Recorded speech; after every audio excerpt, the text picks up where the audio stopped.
Hello everyone, welcome back to the channel. It is I, Dave, the Tabletop Wanderer, and we are back with some more 4 Against Darkness with our Overland campaign.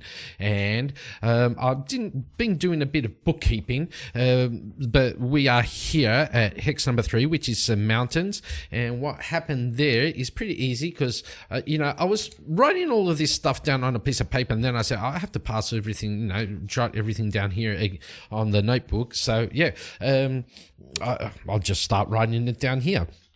And I had to change up my pen in the meantime because my other pen finished its ink. So I got this one. I really do like this pen anyway. So yeah, we were at the mountains, right? Right here. And what happened is last episode I can't remember if it was last episode or the episode before. We found out that there's a brotherhood of rogue priests that are going to do a ritual, and that's why they kidnapped the noble son, and we are going after them. And we came up upon this mountain range here, this mountain pass majig here, which had a tavern, and we found out that the priests are also looking for this parchment with a long lost piece of music, which is a hymn that they need for the so-called ritual. However, as we were making our way up through here to go into that hex there, which is some more mountains, we found a circle of stones. And what happened was, as we were going through there, this portal opened up. We all got sucked into this Netherworld's dungeon. It had 5 rooms. We cleared it out. Right here, we cleared out all the 5 rooms, and we made ourselves found the exit and got out. So right now we are going straight up again. So let's continue and see what we get on this hex right here, hex number 4. So let's go back here. We were, here. Yeah, so we did roll, I reckon, I think I remember we rolled a road which will finish up at a special feature. So we do need to roll on the special features. So entering the hex with a road, this pen is really heavy. So let's roll on the special features then. It's a D12. Where is my D12? Right here. We got a 10. And 10 says it's a shrine. Oh, really? It's a shrine? Oh, yes, it's a shrine. So the road comes up, and we're going to say that the shrine is here. Right there. Like that. And this is the shrine. And the road will come around here, and it ends at the shrine. And what do we find in the shrine? I wonder, would it be anything to do with messed that up. Anything to do with the rogue priests? I don't know. Let's roll. So we go here and we grab our D6. Right there. And the shrine says roll D6 to identify shrine's type. We got a 3. When found. Okay. Okay. Each character may donate 20 GP to gain use of the shrine's power. Power is lost after used in one overland journey or any adventure. The power of the shrine diminishes after 4 uses by 4 heroes or by 1 hero using it 4 times. And they become a beautiful work of art and wilderness. So the Shrine of the Mage, plus tier to spell casting until end of 1 adventure. Okay.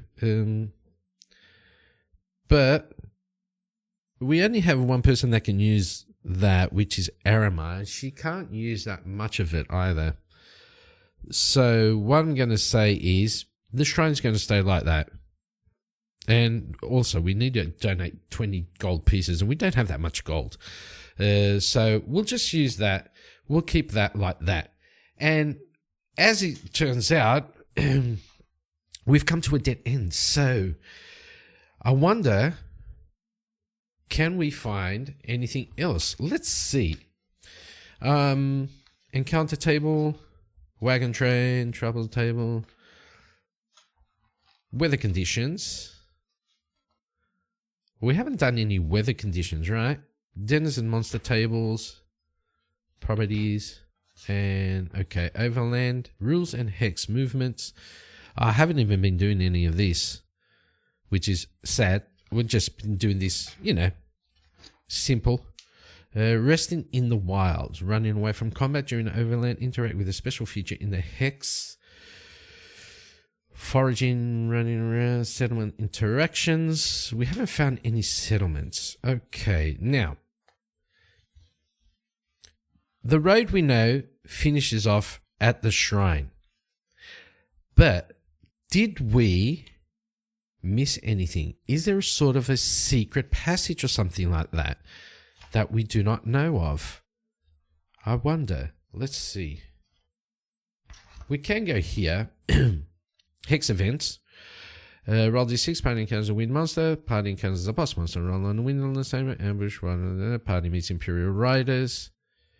Party encounters vermin. Roll on the NPC encounter. Roll on party encounters denizen monsters. Party roll on weather condition. Roll on troubles tables. A dragon attacks. Do we want to do that? I want to see if we can find some way out of here.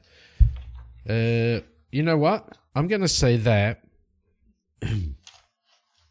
there is no edges with, apart from this one, okay, no, scrap that. Let me do this. Do we find any clue around the shrine? Do we find any clue for the rogue priests?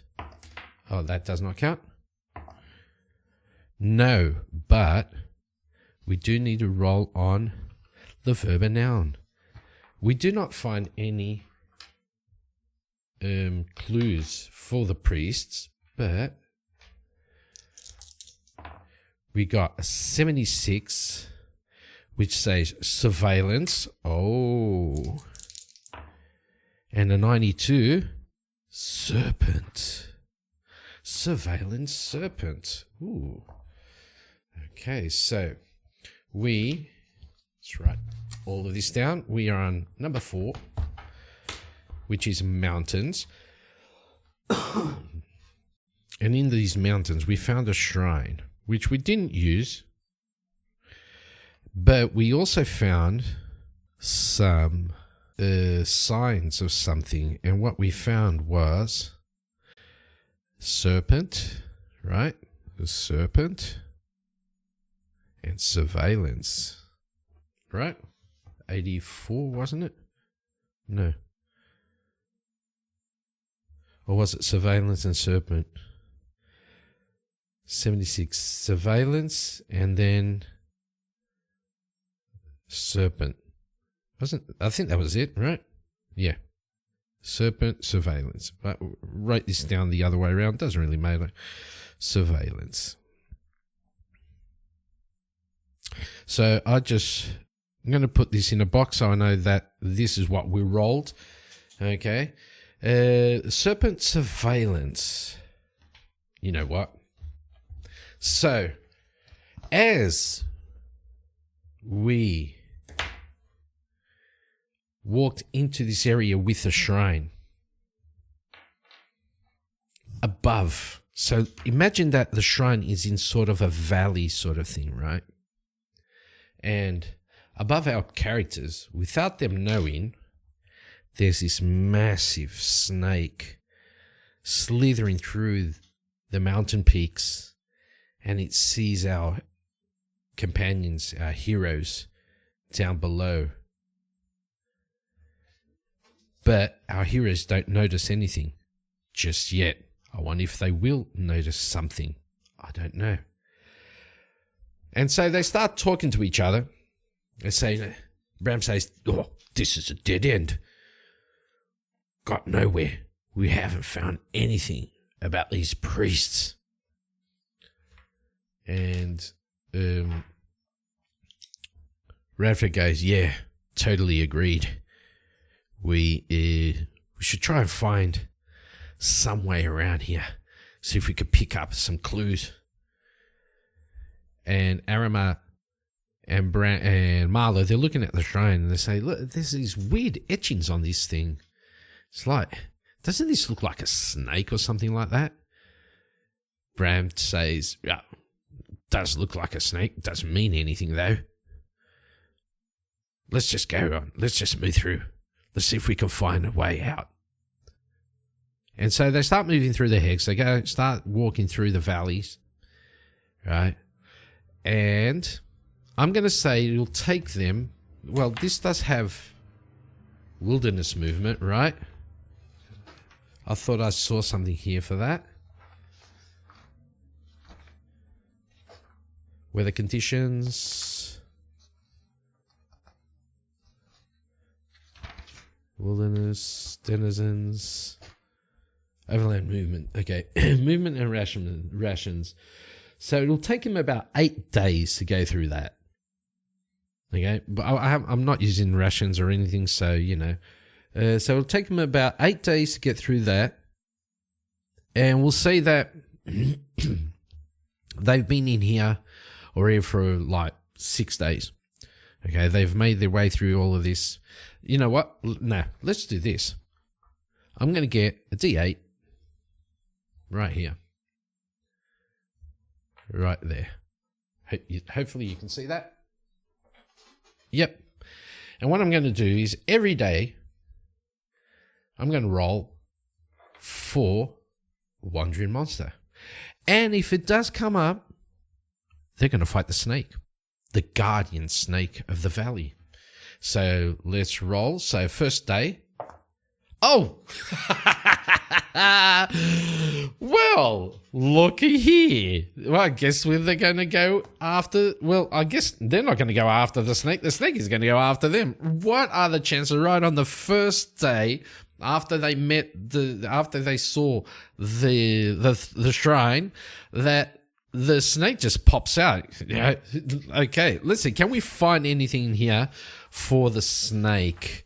We do have some stuff here. Grasslands, expert parties, forest, hills, mountain, summoning elementals. Oh wait, was that a weird thing here? Wind elementals. Oh, probably earth elementals. So we'll just use the desert tremor worms. So that'll be... So high level +3, be level 6, because we are all level 3. When tremor worms appear, the ground trembles and each character must save versus T +3 shaking. Failing indicates the character falls and needs to use turn to stand back up. Fallen characters at -2 defense against tremor worms reactions always fight, and it is an ambush. Nice. So it is an ambush and we are on day 1 right here. Let's not forget, we'll put that right here on Bram. Sorry, Bram, hold that for me. But it says it is a tremor worm, but we are using a snake.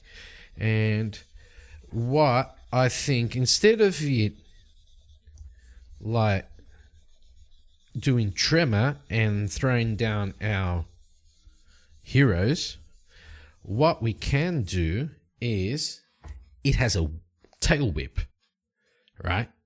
And as our heroes come in, so it says it's D6 plus LL worms.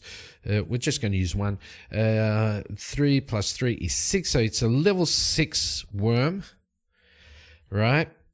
And how many life does it have? So let's just roll a D6. 3, I'll give it 4. Make it nice and probably hard. So, the ground tremors and each character must save a level tier, the level versus tier level +3 shaking. That is not good. Okay? Because it is... each character is on level 3, so +3 is 6. They all have to roll a 6 so they don't get knocked down. Okay, only one of them made it, right? Because it has to be more than 6. So if any of them did make 6, they'd explode. So Bram makes it. Everyone else is knocked down. So let me just put down here. Radford is knocked down. Well, it'd only be one. It'll only be one turn, so it'd be on the first turn.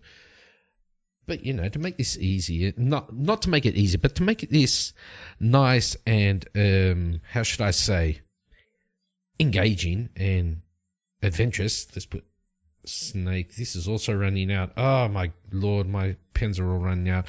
Let's say that every 3 turns, right? The snake does the tail whip every 3 turns. Okay, he's done one now.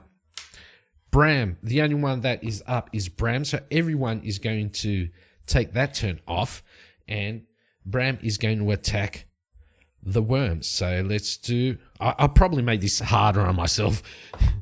5 plus 1 is 6, so he does hit the snake for 1. Okay, now the snake is going to attack someone. Who is he going to attack? I finally found my D4. He's going to attack Bram. He's the only one that's up, actually. So, 4. Bram, what do you have? I know you have some armor on you. He's got +2 heavy armor. That'll make it 6. So that does not do anything. So Bram takes 1 point of damage. Right there. Okay, now everyone... Oh, and that is 1 round. Everyone is up and at him. So they all get up and run towards the snake.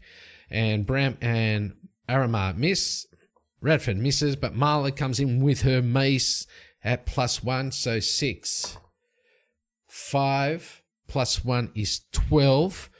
So 6 and 5 is 11, plus her 1 on the mace is 12. That takes 2 points of damage off the snake, right? And now it is the snake's turn. And so everyone needs 6 or more. That is cocked, so we'll do that. 5. So Bram, he's got 3. Let's go in order. So Radford has 5. He's got heavy armor and a round shield, so that would be +3, so he makes it 8. Next is Marla. She makes it with this 6. And Arama fails completely. She takes 1 point of damage. Right there. And Bram, he's got 3. Plus 2 is 5. Does not make it, so he takes 1 point of damage also. And that is round 2.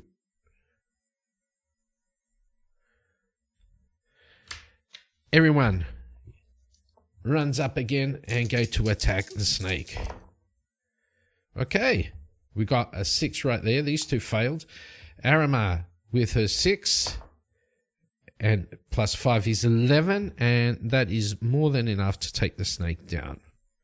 Okay, the snake is dead.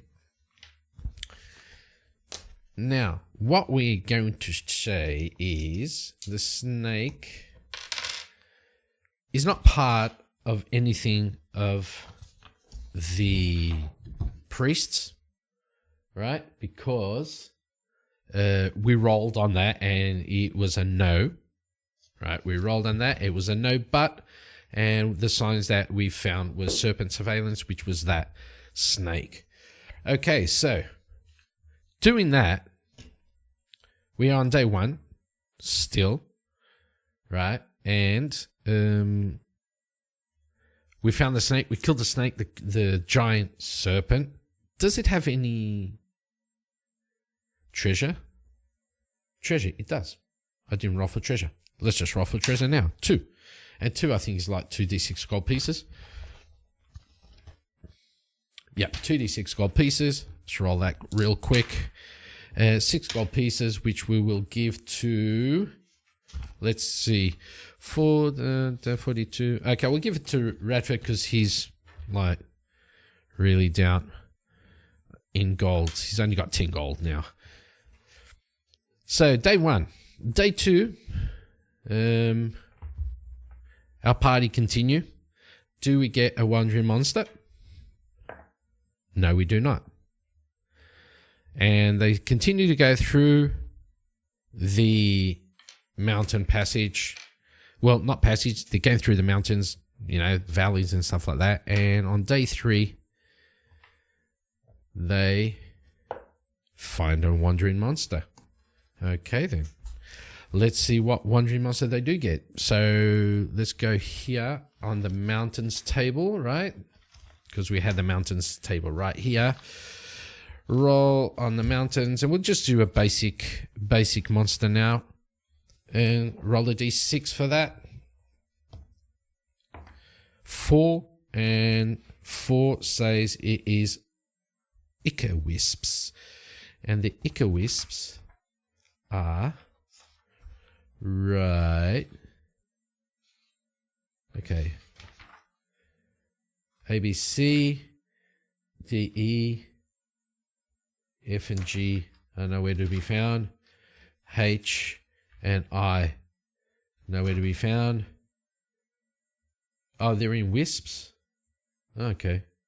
I don't know why. D6 wisps. D6 wisps plus the low level 5 plus 3 is 8. 8 wisps. And the wisps are, to make this quick, let's go wisps. We got 8 of them. 1, 2, 3, 4, 5, 6, 7, 8. And they are level, high class level. So that's 3 plus 5 is 5. And no treasure. Morale plus 1. Each of these gossamer life forms spit with a stick brownish wad of resin to begin combat. If struck, the target must save versus level T plus 2 resin or be blinded for the duration of combat. -2 attack, -2 defense, or use 1 turn to use water to dissolve the substance. Once they spit, wisps attack normally. Okay, so these wisps, they all come in, right? They are wandering monsters, so they attack first. And we got how many of them? 1, 2, 3, 4, 5, 6, 7, 8. So they are going to attack first. And they are going to spit. And when they spit, we need to do a level T plus 2 save. So each of us have to get 5 at least. Oosh, okay, these 3 are more than...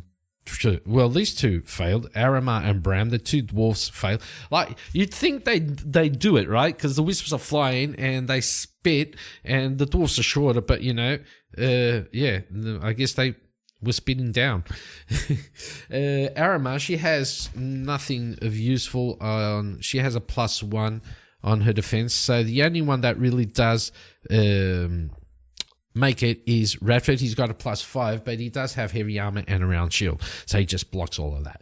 Okay, so these 3, they are blinded for the rest of the fight, which means they will be attacking at -2 and they will be defending at -2. Let's get going. So we attack now, the wisps, and it's all on Radford's hands. And speaking of which, Radford comes in with 6, so he is going to explode with this. 6 plus 3 is 9, plus 1 on his sword is 10. So he takes out 2 of them straight away. Not bad, not bad. I will take that. So he takes out 2 of these guys right there. Now, let's have a look. Marla, she has a +1 on her mace, which will give this, well, this is exploding dice, so let's roll that. 6 plus 3 is 9, plus her 1 is 10, -2 is 8. So she takes out another one right there. Now, Arama, she has just her sword. This will be -2, which is 3, which does nothing. And Bram, he's got a +1 on his great axe, which will make it a 5, but -2 is 3, and that is it. Now, let's see their wisps attack. So the only one that is at full defense is Radford. And you can tell by the rolls. So everyone except Radford gets hit. Basically that. So Marla gets 1 point of damage. Arima and Bram. Bram is starting to feel it. Now, let's roll for attack. And Radford's pretty tired out, so he failed completely. However, Marla, she comes in with a exploding die. 12. 18. 24. Oh, Marla, baby. 24, 27. Plus her 1 is 28. But she does attack with -2. So 28, that goes to 26. And 26, that'll do 5 points of damage. So 1, 2, 3, 4, 5. Oh, my Lord, Marla. Marla coming in clutch. So Marla got really ticked off at the Wisps for spitting on her. She goes, gross. You gross little creature. And she just wails her mace around. She's just going, because she's blind, she can't see anything. Bing, bing, bing, bing, bing. But she actually connects with all of them, and she kills them all. Marla, oh my God, nice work there.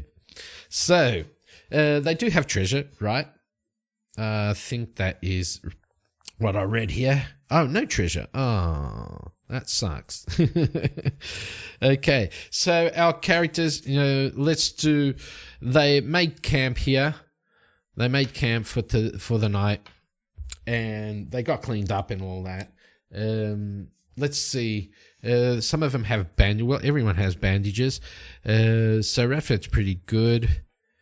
Marla's okay. And 6, 7, okay.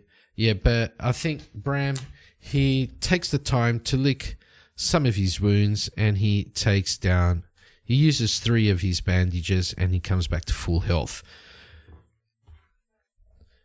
So 1, 2, 3. He still has 2 bandages on him, but he's back at full health. Okay, day 5. Day 5, so they spent day 4 just camping in the middle of the wilderness. I should have done a monster check there, but they just got spat on. And so let's see. Day 5, nothing. Day 6, right here. Oh, they do find some monsters. Ooh, okay. Let's see what monsters they do find. So we are in the mountains still. Let's roll a d6 on this. And we got a 6. Monster, Bound Bones. And Bound Bones, right here. We get d6 plus 1 of them. That'll be 3 Bound Bones.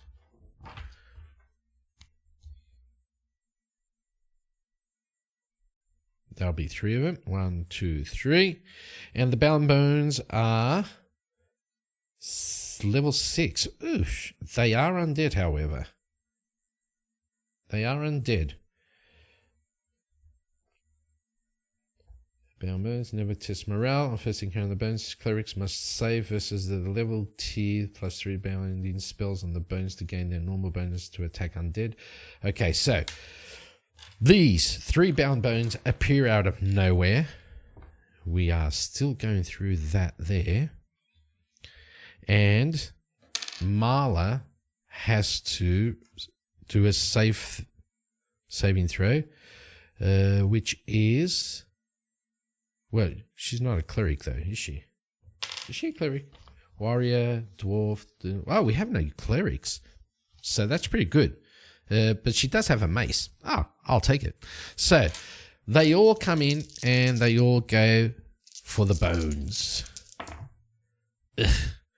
So Bram missed completely. Radford comes in with his 6 and 12. 12 plus 5 is 17. Plus 1 on his sword is 18. You know what? He's getting fed up with these guys. He's getting fed up with this area. And so why does this not, like, come on, really? Okay, it doesn't matter. We got him.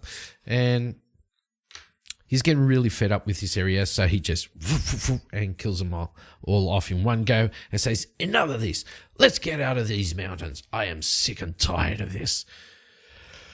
Okay, so they have no normal treasure. No, bound bones. Treasure -1. Okay, treasure -1. We get a 4 - 1 is 3, and that'd be like 2d6 times 10, I think. Scroll with a random spell. Okay, we'll take that. So scroll with a random spell, and the random spell will be number 1, a blessing. So Arima, she's getting up there with scrolls. Scroll of blessing. And she's back with this because she used that in the dungeon. And she's prepared that spell again. Okay, done that. Let's go for day number 7. And they are nearly out of the mountains. Yeah. I was going to say out of the woods, but they're not in the woods. They're in the mountains. So they're nearly out of the mountains. Oh, that nearly rolled to another minion or wandering monster. And day 8, they're at the edge of the hex and they find nothing. Okay. So they made it through the valley. They've made it through the mountains. They killed the snake. They killed some wisps. They killed the bones. And the funny thing, they killed the guardian snake straight away. And let's see which way they are going to go. So 1, 2, 3, 4, 5, 6. If we land on 3, we'll just re-roll it. Okay. Like this example. Like this example. Oh my God, really? Okay, 6. We go north. And so they entered this hex here. But that will be for a next episode, okay? Thank you all for watching. Hope you did enjoy this action-packed. This was really action-packed, this episode of our characters going through the mountains. And I hope to see you all on the next one. Have a great day. Have a great week. And bye-bye. Don't forget to like, comment, and subscribe. You know, all that jazz. Okay, bye-bye.